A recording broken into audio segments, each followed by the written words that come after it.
Hi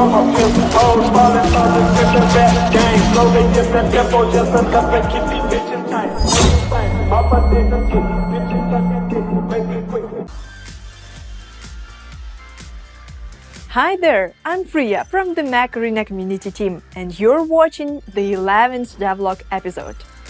There's a lot to discuss today, so we'll dive right in. Our team has been busy preparing for this, and trust me, it's going to be action-packed. First off, let me show you the new mechs that are already in development, Solis and Wasp.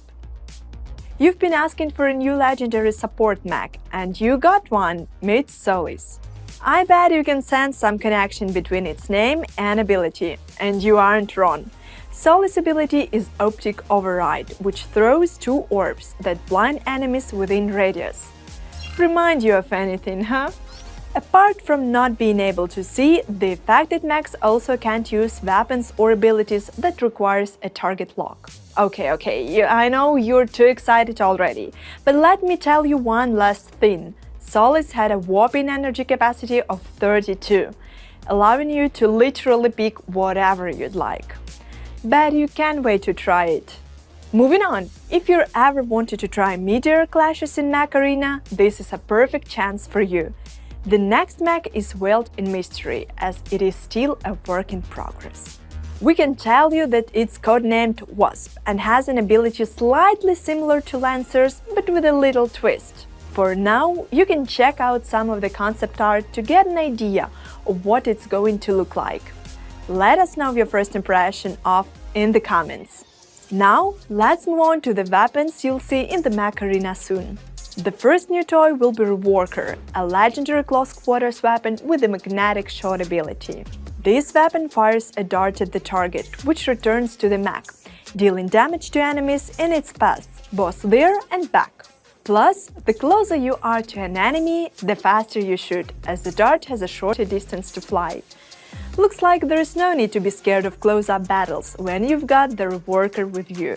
The next one in the list is the epic artillery weapon, codenamed Burst Mortar, and it launches missiles that explode with a slight delay. However, that's only the case if there are no enemies within its AoE. If you hit the enemy with a missile, it'll immediately explode. Even if the mech is within the ability radius, it also detonates right away, making it an upgraded minefield for your enemies to stumble into. Last but not least, there's a truly awesome legendary guided weapon, codenamed the Smart Rocket. Its main perk is the ability to target up to 3 enemies at once. It picks the closest mechs around, and once the targets are locked, you can fire the missiles. Of course, trying to secure all 3 targets requires practice. It takes a little time for the Smart Rocket to lock onto them all. So I would recommend doing a few test runs to get the hang of it. One more intriguing thing about this weapon is its adaptive trajectory. And yeah, that's why we codenamed it a Smart Rocket. The projectiles avoid obstacles on their way, making it way harder for your enemies to hide from them. I'll bet you love this one. And well, that's it for the new mechs and weapons. But there is still one little update I'd love to share with you.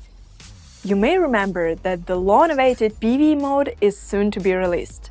We'll announce more details on the features that existing players will be able to try shortly, so keep an eye on our community pages. Now, let's move to our traditional Q&A block. Let's take a look at the first question. Implants and blueprints are two completely different mechanics, so it won't be possible to scrub them due to technical limitations. Some changes are definitely coming for implants, and we'll reveal more details about that later, so stay tuned. Yeah, we hear you. Just bear with us a little longer and you won't be disappointed. Well, I guess that's it for today's devlog. We really hope you're just as excited as we are about the upcoming updates. Thanks for watching, don't forget to hit like, subscribe to our channel and leave your questions or comments below. As always, we'll pick some of them for the next devlog's Q&A. See you soon!